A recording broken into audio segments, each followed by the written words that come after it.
हम पाकिस्तानी एक जांबाज और जानदार कौम हैं, लेकिन हमारा अलमिया ये है कि हम किसी भी तब्दीली के लिए पूरी कुव्वत और ईमानदारी से काम तो करते हैं और फिर उसी वक्त उसका नतीजा भी चाहते हैं, और मतलूबा नतीजा न मिलने की सूरत में आने वाले कई बरसों तक मायूस होकर बैठ जाते हैं। और सरेआम की टीम ने खुद को इसी तरह की मायूसी से दूर रखने के लिए कभी ये तवक्को ही नहीं की कि हमारे किसी प्रोग्राम के बाद कोई भौचाल आ जाएगा, कोई इनकलाब बर्पा होगा या कोई कयामत टूट पड़ेगी। हमने हमेशा अपना हर प्रोग्राम सिर्फ इस नियत के साथ पूरी कुव्वत के साथ किया है कि इसके नतीजे में कोई एक शख्स भी ठीक हो जाए या किसी एक भी जिंदगी में तब्दीली आ जाए तो हमारे लिए यही सबसे बड़ा एजाज है और यही सबसे बड़ी रेटिंग भी। और अगर खुदा न खास्ता ऐसा ना भी हो सके तो हमारे लिए यही बात काफी है कि जब वतन अजीज की तारीख लिखी जाए तो हमारा नाम हक और सच का साथ देने वालों और अपना फर्ज पूरी ईमानदारी से निभाने वालों के साथ लिखा जाए।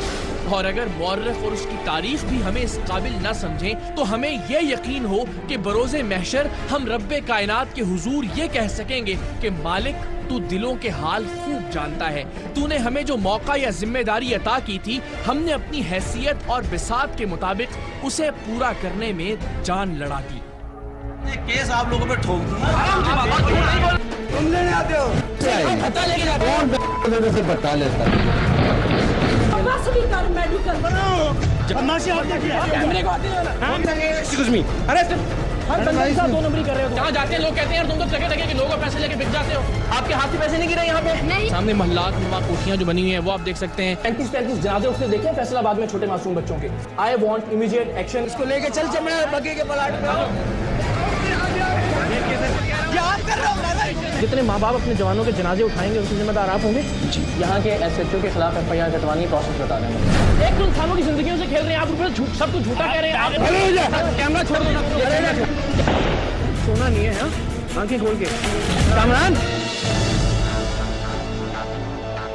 और इसके बावजूद कि हमने हमेशा नताइज से बेपरवाह होकर बस अपने हिस्से का काम करने की कोशिश की है, फिर भी हमारे हिस्से में ऐसी बहुत सी कामयाबियां आईं जिन पर सरेआम की टीम को बजा तौर पर फख्र है और सरेआम की टीम के लिए दुआएं करने वालों को भी फख्र होगा।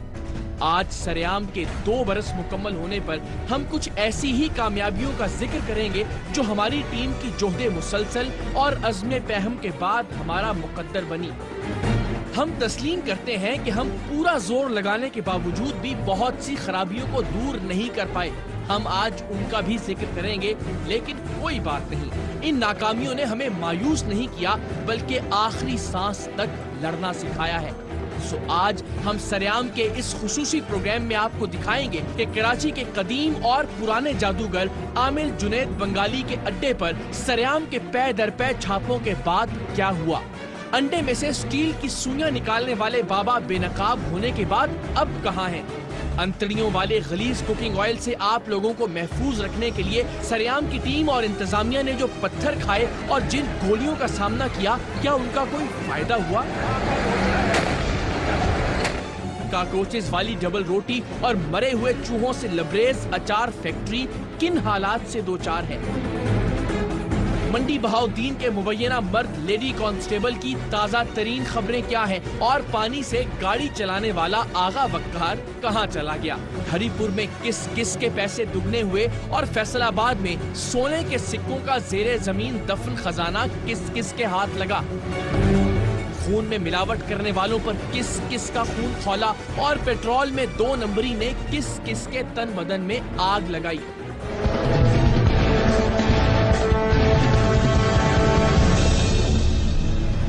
ये सब आज के प्रोग्राम में इस एजाज के साथ कि सरेआम पाकिस्तान की तारीख का वो पहला प्रोग्राम है जो बाकायदगी से अपने नाज़रीन के लिए पिछले प्रोग्राम्स का फॉलो अप भी पेश करता है। तो आगाज करते हैं ज़ईफुल अकीदा लोगों की नजर में काले इल्म की काट और पलट के बेताज बादशाह आमिर जुनैद बंगाली और उसके 20 साल पुराने अड्डे से। नवंबर 2012 के वस्त में सरेआम की टीम ने जाली आमिलों पर एक प्रोग्राम नशर किया था, जिसमें सबूतों के साथ ये चौंका देने वाला इंकशाफ किया गया था कि कराची में 2 दिहाइयों से काले और सिफली इल्म की अलामत समझे जाने वाला जुनैद बंगाली पुलिस की सरपरस्ती में सादा लौह लोगों को लूट रहा है। ये खतरनाक आमिल हर वक्त मुसल्लह मुहाफिजों के निर्गे में रहता था और इसके अड्डे के ऊपर मुसल्लह मुहाफिजों के लिए बाकायदा एक चौकी भी मौजूद थी। लेकिन अजीब बात थी, हम जब भी पुलिस से मदद लेने पहुंचते, हमें उसके बाद कराची का ये 20 साल पुराना और बदनाम अड्डा बंद मिलता, हालांकि कुछ देर पहले तक ये खुला होता था। कई दिन तक सरेआम की टीम को कोई कामयाबी हासिल न हो सकी और बज़ाहिर ऐसा लगता था कि काला पुल पर मौजूद काले इल्म के इस जादूगर से सदर पुलिस मिली हुई है। इस बात को साबित करने के लिए सरेआम की टीम एक रोज आमिल जुनैद बंगाली के अड्डे से कुछ फासले पर खड़ी हुई और SHO साहब को फोन किया कि हम काले और नूरी इल्म के नाम पर औरतों की बेहुरमती के इस मरकज पर रेड करने वाले हैं। और बाखुदा फोन रखने के चंद ही मिनट बाद आमिल जुनैद बंगाली के अड्डे पर बाकायदा एक हलचल मच गई और उसके सभी हवारी अफरा तफरी के आलम में उसके अड्डे को ताले लगाकर वहां से भागने लगे। एक पुलिस अफसर के इस शर्मनाक अमल पर हमने SHO के खिलाफ उसी के थाने में FIR दर्ज करवाने का फैसला किया।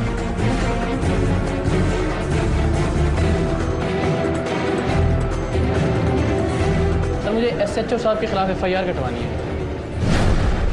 SHO साहब से जब हमने राब्ता किया है वहाँ ताला लग जाता है, मैं वहाँ खुद खड़ा था। मुझे FIR कटवानी है, मुझे प्रोसेस बता दें। मैं अपने अफसर के खिलाफ SHO के खिलाफ कुछ नहीं कर सकता।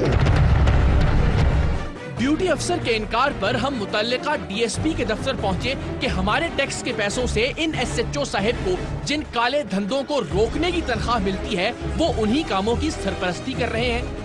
DSP साहब की हिदायत पर सरेआम की टीम ने सारी रुदाद एक दरखास्त पर लिखी और उनके दफ्तर में तमाम सबूतों के साथ जमा करवा दी।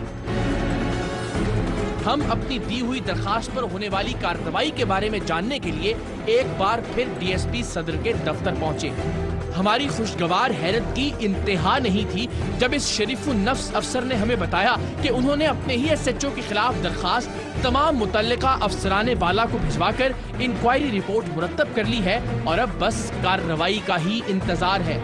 और वो जो हम अक्सर कहते हैं ना कि अगर इस मुल्क की पुलिस ठीक हो जाए तो आधे से ज्यादा मसाइल खुद ब खुद हल हो जाएंगे, बिल्कुल ऐसा ही हुआ।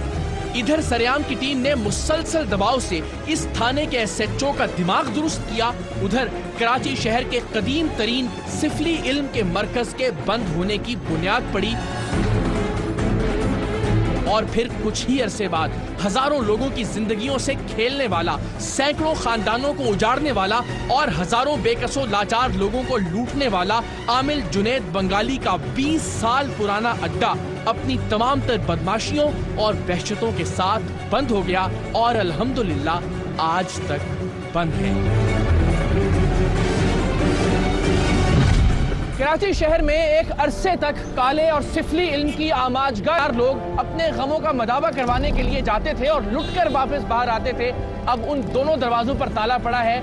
गार्ड के लिए मुख्तस जगह जहां से गार्ड्स के जरिए खास तौर पर मीडिया टीमों को डराया जाता था, अब वहां सिर्फ काठ कबाड़ है और आमिल जुनैद बंगाली के इस कदीम अड्डे के दरो दीवार जो 15-20 बरस तक आमिल जुनैद बंगाली के नहूसत भरे नारों से भरे रहे, अब वहां पर नीला रंग कर दिया गया है। और सबसे अच्छी बात यह है कि वो SHO जिसके साथ हमने जब भी यहाँ रेड करना चाहा, उसने पहले इत्तला देकर इस अड्डे को बंद करवा दिया। कम से कम इस एक अड्डे से उसकी हराम की कमाई सरेआम की टीम बंद करवाने में कामयाब रही।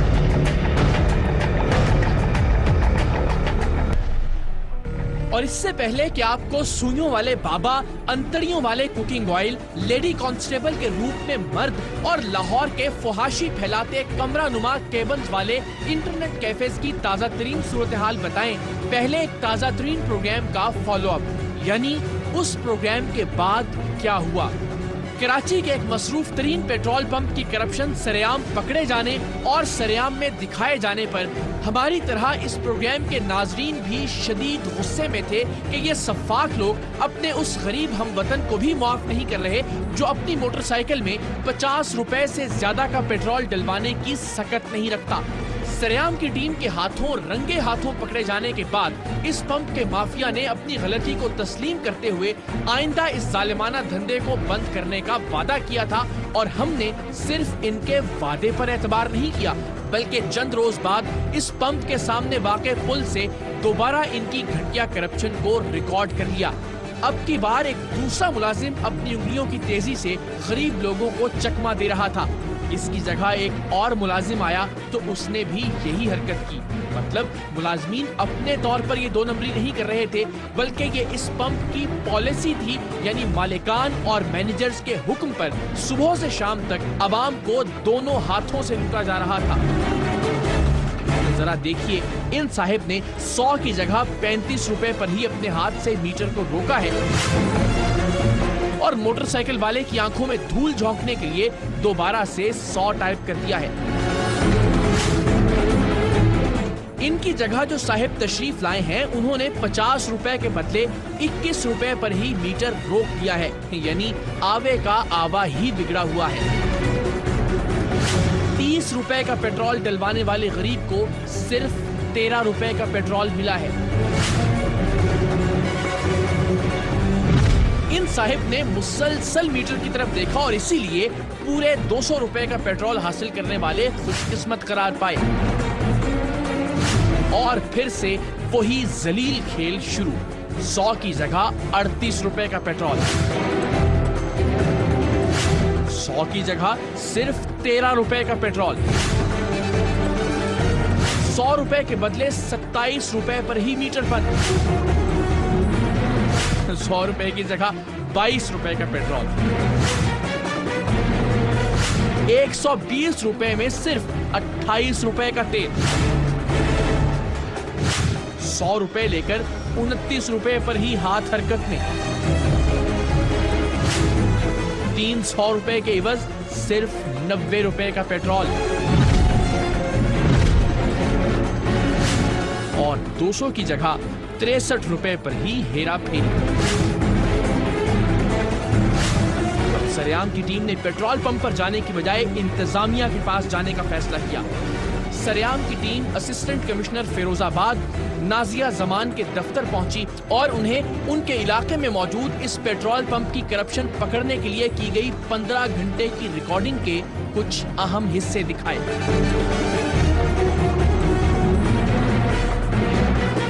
तो बोल दिया पुलिस वालों को, they are waiting for us, we can just go and start. ठीक है, और हम ये साथ ये भी लेते हैं फॉरेन इंस्टेंस अगर कोई बहस करता है फिर तो ये हमारे पास नहीं, बिल्कुल आपके पास हमारे पास प्रूफ होना चाहिए। बिल्कुल ठीक, थैंक यू। चलिए।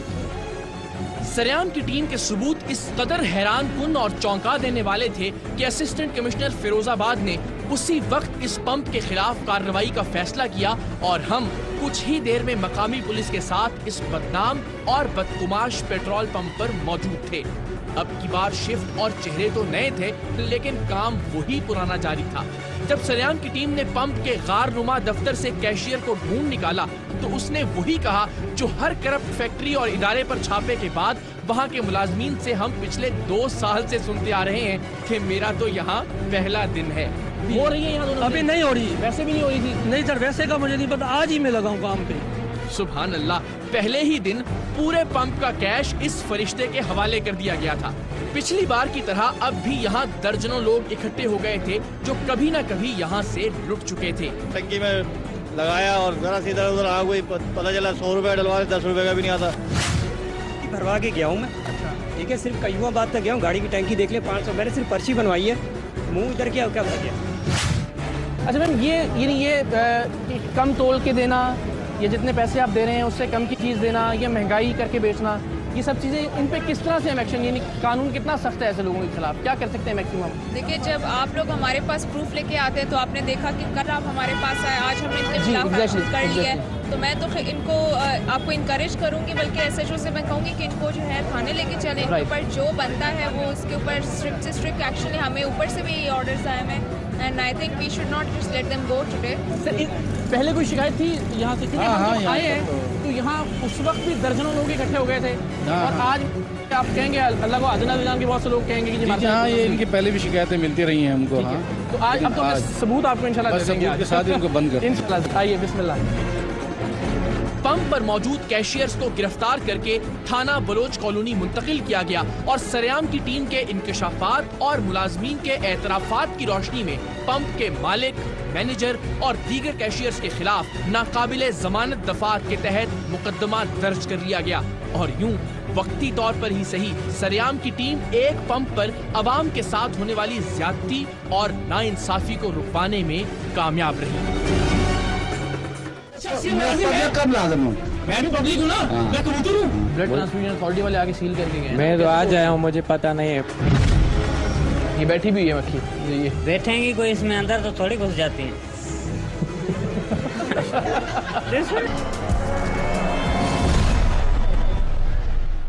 नवंबर 2012 के आखिर में सरेआम की टीम ने लाहौर के इलाके फैसल टाउन में वाक़े 30 से ज़ायद इंटरनेट कैफेज के बारे में ये इंकशाफ किया था कि यहाँ न सिर्फ फौश फिल्मों का धंधा अपने उरूज पर है, बल्कि यहाँ के कमरा नुमा केबिन जिनमें बाकायदा चिटखनियाँ लगी हुई हैं, रावलपिंडी जैसे किसी बड़े सानहे का बायस बन सकते हैं, जब ऐसे ही कमरों में लड़कों और लड़कियों की काबिले एतराज खुफिया फुटेज मंजर आम पर आ गई थी और इसके बाद बहुत सी लड़कियों या उनके खानदान वालों ने खुदकुशी कर ली थी।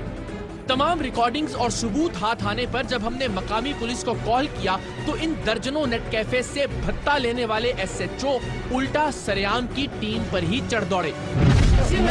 कब लाजम हूँ? मैं भी पब्लिक हूँ ना, मैं कबूतर हूँ। ये कौन लोग हैं? कौन लोग हैं सर? ये यूरोप से आए हैं। भत्ता लेके जाते हैं, यहाँ सब लोगों ने बताया। से भत्ता लेता है। यहाँ रिकॉर्डिंग पे सब बच्चों ने बताया, जो कैफे वाले हैं सब ने बताया कि हर कैफे से भत्ता जाता है। हर तौर प्रोग्राम नशर हुआ और किसी के कान पर जूं तक न रेंगी। एक साल गुजर जाने के बाद सितंबर 2013 में सरेआम की टीम ने इस प्रोग्राम को दोबारा ऑन एयर किया तो हुक्कामे वाला को होश आया और अगले ही रोज असिस्टेंट कमिश्नर मॉडल टाउन ने गैर अखलाकी वीडियोस दिखाने पर फैसल टाउन के 11 इंटरनेट कैफेज का सारा सामान कब्जे में लेकर इन्हें सील करने का हुक्म दिया और मालिकान को गिरफ्तार करवा के उनके खिलाफ मुकदमे भी दर्ज करवाए गए।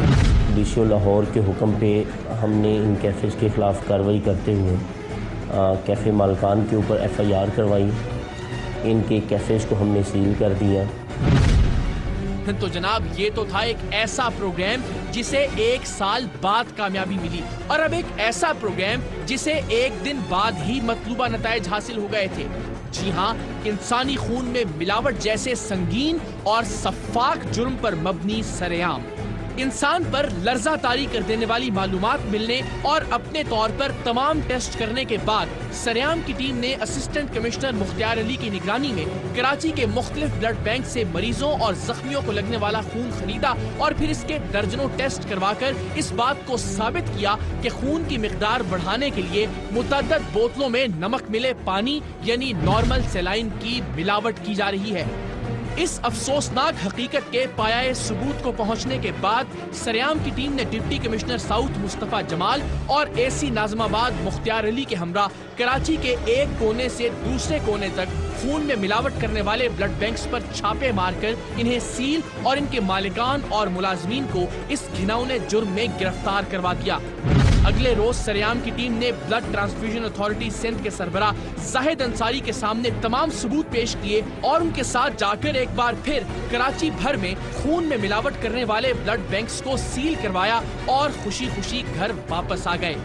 10 रोज बाद आज के इस फॉलो अप प्रोग्राम की रिकॉर्डिंग के लिए हमने एक बार फिर सील किए हुए ब्लड बैंक्स का रुख किया और ये देखकर हमारा खून खौलने लगा कि खून में मिलावट करने वाला एक ब्लड बैंक फिर से खुल गया था। चल रहा है काम यहाँ? नहीं बेटा सील लगी हुई थी ना यहाँ पे, साइन करके गया ना डिप्टी कमिश्नर को, चीज होती है ना डिप्टी कमिश्नर आप ब्लड ट्रांसफ्यूजन अथॉरिटी वाले आगे सील करके गए। मैं तो आज आया हूँ, मुझे पता नहीं है। 20 दिसंबर 2013 को सरेआम की टीम ने जिना अस्पताल के बिल्कुल सामने वाक़े इस बड़े ब्लड बैंक को सील करवाया था और आज के ये अखबारात यानी 30 दिसंबर 2013 10 दिन भी इस मुल्क के कानून नाफिज करने वाले इदारे, इस मुल्क की इंतजामिया, इस मुल्क के सबसे बड़े शहर की इंतजामिया और इस मुल्क के सबसे बड़े शहर की blood transfusion authority government of Sindh इस एक ब्लड बैंक को सील नहीं रखवा सके। शर्म से डूब मरने का मकाम है बेहैसियत पाकिस्तानी हम सबके लिए, अगर हम खून में मिलावट करने वाले सिर्फ एक ब्लड बैंक को भी बंद नहीं करवा सकते। आज ये ब्लड बैंक दोबारा खुल गया, सील्स तोड़ दी गई, कोई पूछने वाला नहीं है, जंगल का कानून है, बाप का राज है, जो जी चाहेगा हम करेंगे, मरीजों को मारेंगे, जख्मियों को मारेंगे मिलावट वाला खून बेचकर, और उसके बाद जब कोई सील करने आएगा तो उसकी भी धज्जियां उड़ाएंगे। जब जी चाहेगा अपनी दुकान दोबारा खोलेंगे और उसके अंदर बैठ जाएंगे। हमने अपने तौर पर पूरी कोशिश की और 9 दिन से जायद भी बदकिस्मती से हम इस एक ब्लड बैंक को बंद नहीं करवा सके।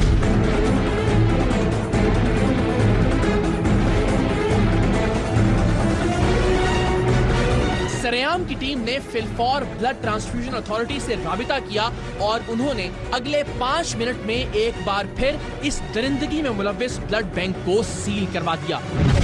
सील उसकी तोड़ने की हिम्मत नहीं होनी चाहिए ना, कानून के नुक्ते नज़र से। We got him again ना within 5 minutes।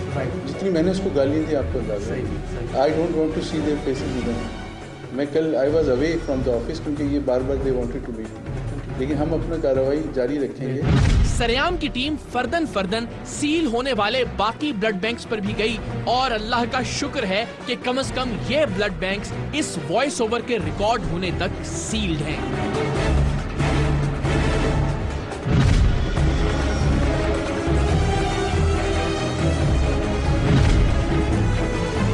जुलाई 2013 में सरेआम की टीम ने न्यू कराची की एक ऐसी फैक्ट्री टेलीविजन स्क्रीन पर दिखाई जहां कॉकरोचेस, मक्खियों और न जाने कौन कौन से हशरातुल अर्ज के ऐन दरमियान डबल रोटी, केक्स, बिस्किट और दीगर बेकरी आइटम्स तैयार की जा रही थी। फैक्ट्री के बीचों बीच गलाजत से भरे हुए बैतुल खला भी मौजूद थे और जगह जगह फफूंदी लगी गली सड़ी डबल रोटी के ढेर भी, जिनसे दोबारा नई डबल रोटी तैयार की जा रही थी। 6 महीने बाद सरेआम की टीम एक बार फिर इस फैक्ट्री में पहुंची और फैक्ट्री को देखते ही इस खुशफहमी से दिल बाग बाग हो गया कि शायद इन लोगों ने मक्खियों को रोकने के लिए फैक्ट्री को चारों जानिब से ढांप रखा है, लेकिन अंदर तो पहले से भी ज्यादा गंदगी और गलाजत थी। इसके अंदर कभी कोई मक्खी मिक्स नहीं हुई है, मक्खियाँ उड़ रही हैं? हैं क्यों? नहीं भाईजान, तुमसे पूछ के जाती हैं इसके अंदर पहले? पूछने वाली बात ही नहीं है। इधर हवा लगती है, कहाँ आती है? कहाँ हवा लगती है? ये हवा आती है ना। कहाँ है हवा? बता दो मुझे, दिखा दो कहाँ लग रही है आप। जो पर्दे शर्दे लगाए हैं पहले नहीं थे, ये किस लिए लगवाए? ये हवा आती है ना, अच्छा, तो माल कड़क हो जाता है इसलिए लगाया हुआ है। अच्छा, इसलिए नहीं लगाया कि मक्खियाँ रोकी जाए। मैंने कहा यार शायद आपने अच्छा काम किया कि मक्खियाँ ना आए अंदर, इसलिए लगवाए हैं।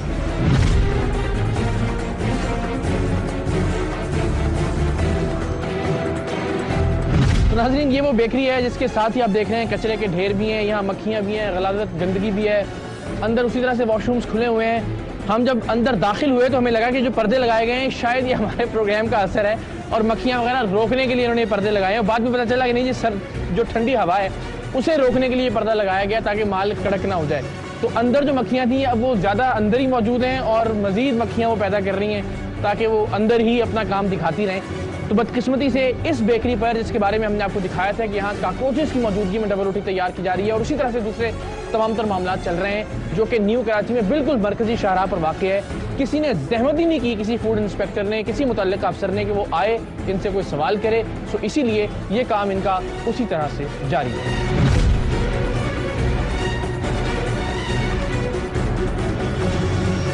ये बैठी भी हुई है मक्खी, ये हाँ नजर आ रही है। अभी बैठेंगी कोई इसमें, अंदर तो थोड़ी घुस जाती हैं। मक्खियाँ बैठेंगी तो सही ना, और कहाँ जाएंगी?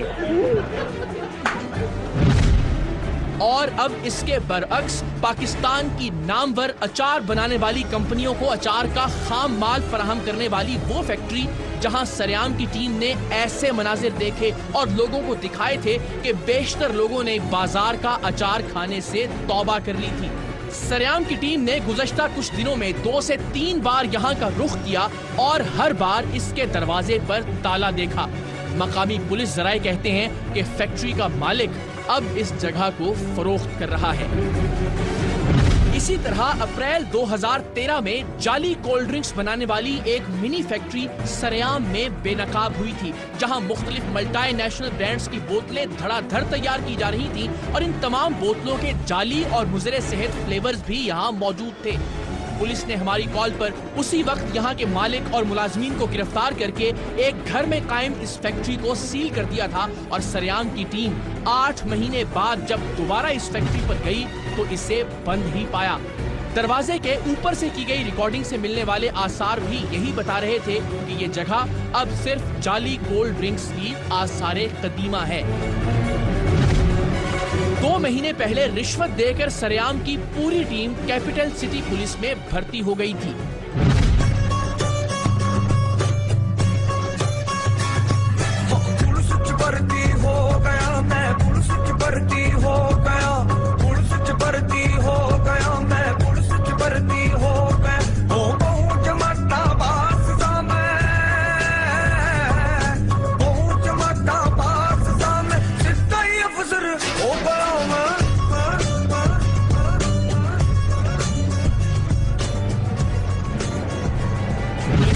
और वर्दियां हासिल करने के साथ साथ सरेआम की टीम ने इंतहाई हसास दिनों में इंतहाई हसास मकाम पर 4 रोज तक ड्यूटियां भी दी थी। इस प्रोग्राम ने सिक्योरिटी इदारों और हुकूमती ऐवानों में तहलका मचा दिया था और इसके बाद गवर्नर सिंध, आईजी सिंध और दीगर हुकाम ने इस प्रोग्राम पर नोटिस लेते हुए कौमी रजाकार पुलिस या कैपिटल सिटी पुलिस में भर्ती का पूरा निजाम असरे नौ मुरत्तब करने का हुक्म दिया था। लेकिन इसके बरअक्स अक्टूबर 2013 में पंजाब के जिला मंडी बहाउद्दीन में जब सरेआम की टीम ने एक ऐसे मुबैना मर्द का पर्दाफाश किया जो लेडी कांस्टेबल भर्ती हो गया था तो डीपीओ से लेकर एसएचओ तक सबका रवैया नाकाबिले फहम था। जवाब दे दो है ना यार, जवाब दे दो। मैंने पढ़ा जवाब क्यों नहीं देने जा रहे आप? जवाब डीपीओ साहब से पूछना है।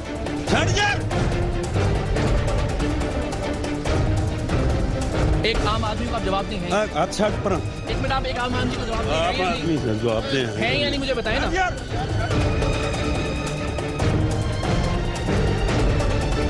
दफ्तर डीपीओ साहब से पूछो जाके। आपसे नहीं पूछना, आप जो करवाने लेके आए प्राइवेट गाड़ी मुझे नहीं रात के 12 बजे का। इस बदतमीजी और बादअज़ा मिलने वाली धमकियों के बावजूद सरेआम की टीम ने आईजी पंजाब और वजीर कानून पंजाब राना सनाउल्लाह का दरवाजा भी खटखटाया, क्योंकि ये मर्द लेडी कांस्टेबल बनकर कई लड़कियों से ज्यादती कर चुका था और मजीद कई औरतों की इज्जतें दांव पर थी। सरेआम की टीम के इसी मुसलसल दबाव का नतीजा था कि इस मर्द लेडी कांस्टेबल को बरतरफ करके गिरफ्तार कर लिया गया और इसके खिलाफ 3 FIR दर्ज की गयी। इस सब के साथ साथ सरेआम की टीम ने हरीपुर में ऑनलाइन ट्रेडिंग के नाम पर 1 लाख रुपए पर 30,000 महाना मुनाफे का लालच देकर लोगों को लूटने के 70 अरब रुपए के स्कैंडल का इंकशाफ किया, जिस पर नैब पेशावर ने कार्रवाई करते हुए मुलजिमान को गिरफ्तार करके लूटने वाले लोगों की रकूम की वापसी के इक़दामात शुरू किए। इसी तरह कराची में 1 लाख पर 16,000 तक मुनाफे का कहकर लोगों के 25 अरब लूट लेने वाले जाहिद शाह या नेशन वाला स्कैंडल को सरेआम लाने के बाद उसे FIA कॉर्पोरेट क्राइम सर्कल ने लाड़काना से गिरफ्तार कर लिया। और इसी तरह सोने के जाली सिक्कों और जेरे जमीन दफन खजाने का झांसा देकर लोगों को उनके करोड़ों रुपए से महरूम कर देने वाले समुंदरी के गैंग को भी सरेआम की टीम ने जान पर खेल कर गिरफ्तार करवाया और फिर बादअज़ां नैब पंजाब ने भी इस मेगा स्कैंडल का नोटिस लेकर अपनी कार्रवाई का आगाज किया ताकि लोगों को उनकी लुटी हुई रकम वापस मिल सके। गुज़श्ता बरस पानी से गाड़ी चलाने के दावेदार आगा वक्कार का खासा चर्चा रहा था। सरेआम की टीम ने भी उन्हें अपना दावा साबित करने का मौका दिया और वो किसी हद तक कामयाब भी रहे, लेकिन फिर वो मंजरे आम से गायब हो गए। 1 साल से जायद का अरसा गुजर जाने के बाद लोग आज भी सरेआम की टीम से उनके बारे में सवाल करते हैं कि आगा वक्कार कहाँ है और पानी से चलने वाली गाड़ी का क्या हुआ। और इसी सवाल का जवाब हासिल करने के लिए बड़े जतन के बाद सरेआम की टीम का बिल आखिर आगा वक्कार से टेलीफोनिक राबिता हुआ। जी अस्सलाम वालेकुम आगा जी, इकरारुल हसन बात कर रहा हूँ सरेआम प्रोग्राम ARY न्यूज से। कैसे हैं आप? खैरियत से हैं? आप सुनाए खैरियत से? बस ठीक ठाक। हाँ बस मैं कहा मैं ताज़ा तरीन सूरत हाल पूछूं, चूँकि लोग अक्सर हमसे पूछते हैं कि वो आगा वकार साहब कहाँ गए, कहाँ तक पहुँचा उनका प्रोजेक्ट। मैंने कहा मैं जरा बात करूँ आज आपसे। यार इकरार भाई, मैंने इनकी वजह से आपको पता है मैं कितना मफलूज हो गया हूँ। वो कुछ नहीं, मेरी नौकरी के लिए कहा तो नौकरी तक का बहाल वो नहीं कर रहे हैं। वो कह रहे हैं तुम्हारी जान बचाइए, ये काफी है। अब मैं कहाँ जाऊँ यार, मुझे बताओ। अंडों में से स्टील की सुइयां निकालकर लोगों को ये बताने वाले बाबा के तुम पर किसी ने काला जादू कर दिया है। जब उनके सामने सरेआम की टीम ने भी अंडों में से सुइयां निकाल दी तो उनके पास अपने धोखे और फरेब का एतराफ करने के सिवा कोई चारा नहीं था। और जाहिर है उसके बाद उनका ये धंधा भी ज्यादा देर नहीं चल सकता था। सो वो अपने आस्थाने से बोर्ड वगैरह उतार कर अब रिस्क हलाल की तलाश में सरगर्दा हैं। शहर भर से मुर्गी के गोश्त की दुकानों से इकट्ठी होने वाली खून आलूद अंतड़ियों से निकाला जाने वाला कुकिंग ऑयल सरेआम का एक और हैरानकुन प्रोग्राम था। इस हैरानी की लर्जिश हुकूमती और इंतजामी ऐवानों तक महसूस की गई और फिर जुलाई 2013 में शहर के वस्त में वाक़े इस खतरनाक कुकिंग ऑयल माफिया के खिलाफ कार्रवाई का आगाज हुआ। ये लोग इस कदर खतरनाक थे कि उन्होंने deputy commissioner, SSP, police, rangers और सरेआम की टीम पर स्ट्रेट फायरिंग की। सरकारी गाड़ियां तबाहो बर्बाद कर दी और हमारे कैमरामैन समेत कई अफराद को जख्मी किया। लेकिन DC central doctor Saifur Rahman, SSP central Aamir Farooqui और सरेआम की टीम ने गोलियों की बौछार और पत्थरों की बारिश के बावजूद अंतड़ियों से कुकिंग ऑयल बनाने के तमाम अड्डे गिराकर ही दम लिया।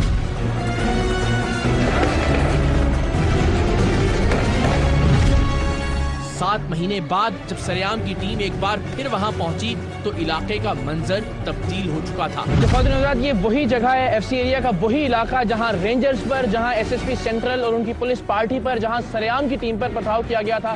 स्ट्रेट फायरिंग की गई थी जदीद तरीन हथियारों से और यहाँ से खून आलूद लिथड़ी हुई अंतड़ियों का, चर्बी का और जो दीगर गलाजत भरे आज़ा हैं उनसे निकाला जाने वाला कुकिंग ऑयल कराची भर में सप्लाई किया जा रहा था। लेकिन यहाँ पर सरेआम की टीम की निशानदेही पर ज़िले इंतजामिया ने, पुलिस ने और रेंजर्स ने कार्रवाई की थी। उसका तमाम तर अहवाल आप मुख्तलिफ प्रोग्राम्स में देख भी चुके हैं। उसके बाद अल्हम्दुलिल्लाह अभी तक जो अड्डे यहाँ गिराए गए थे कम से कम वो दोबारा से तामीर नहीं हुए। ये इतला जरूर है कि यहाँ से कुछ काम दूसरे इलाकों में शिफ्ट हुआ है। ये इतलात भी है कि शायद अंदर गलियों में कहीं कहीं एक आध मकाम पर अंतड़ियों से कुकिंग ऑयल निकालने का सिलसिला अब भी जारी है। उस इलाके में खड़ा होना खासा खौफनाक था जहाँ सरेआम की टीम ने स्ट्रेट फायरिंग का सामना किया था और पूरी आबादी हम पर टूट पड़ी थी। और अब तो अपना खतरनाक धंधा बंद होने पर ये लोग और भी मुश्तिल हो सकते थे। लेकिन हम हिम्मत करके एक बार फिर उन्हीं लोगों के दरमियान मौजूद थे ताकि पता तो चले कि हमारी टीम और इंतजामिया के अफसरान को लगने वाले जख्म कहीं जायगा तो नहीं गए। और एक बार फिर यहाँ जिस तरह मकामी लोग इकट्ठा होना शुरू हुए थे वहाँ सूरत हाल दोबारा से वही है। हमें कोई शौक नहीं है बहादुरी दिखाने का, लेकिन ये दिखाना जरूरी है कि अगर पुलिस ने, अगर ज़िले इंतजामिया ने और अगर मीडिया टीम ने यानी सरेआम की टीम ने एक कार्रवाई की है तो क्या उसके बाद थोड़ा सा ही सही कोई फर्क पड़ा या नहीं।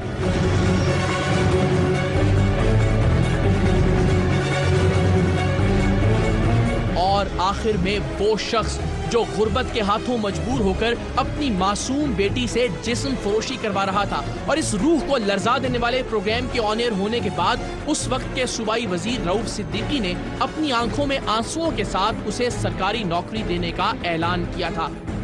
सरेआम की टीम आज के प्रोग्राम में इन लोगों के चेहरे इसलिए छुपा रही है कि अल्हम्दुलिल्लाह सरेआम की टीम की वजह से अब इस गुड़िया जैसी लड़की की शादी हो चुकी है। पहले जिसने देखा सो देखा, अब इनकी शनाख्त जाहिर ना होना ही बेहतर है। इन लोगों को सरेआम की टीम की जानिब से नई जिंदगी की मुबारक हो। पहले की निस्बत अब कुछ थोड़ा सा जिंदगी बेहतर हुई है। बेहतर हो गई है आपकी मेहरबानी से। नहीं मेहरबानी तो अल्लाह करम करने वाला होता है, लोगों की दुआएं होती हैं। हाँ, सही है। तो ठीक, आप बताएं जी, आपका दफ्तर शफ्तर कैसे जा रहा है? दफ्तर बिल्कुल सही जा रहा है, सही ड्यूटी जा रही है, बिल्कुल सही। चाहे बहुत अच्छा है, आप लोगों की दुआओं की वजह से। पहले की जिंदगी में और अब की जिंदगी में क्या फर्क है? तो जमीन आसमान का फर्क पड़ गया पहले से और अभी का।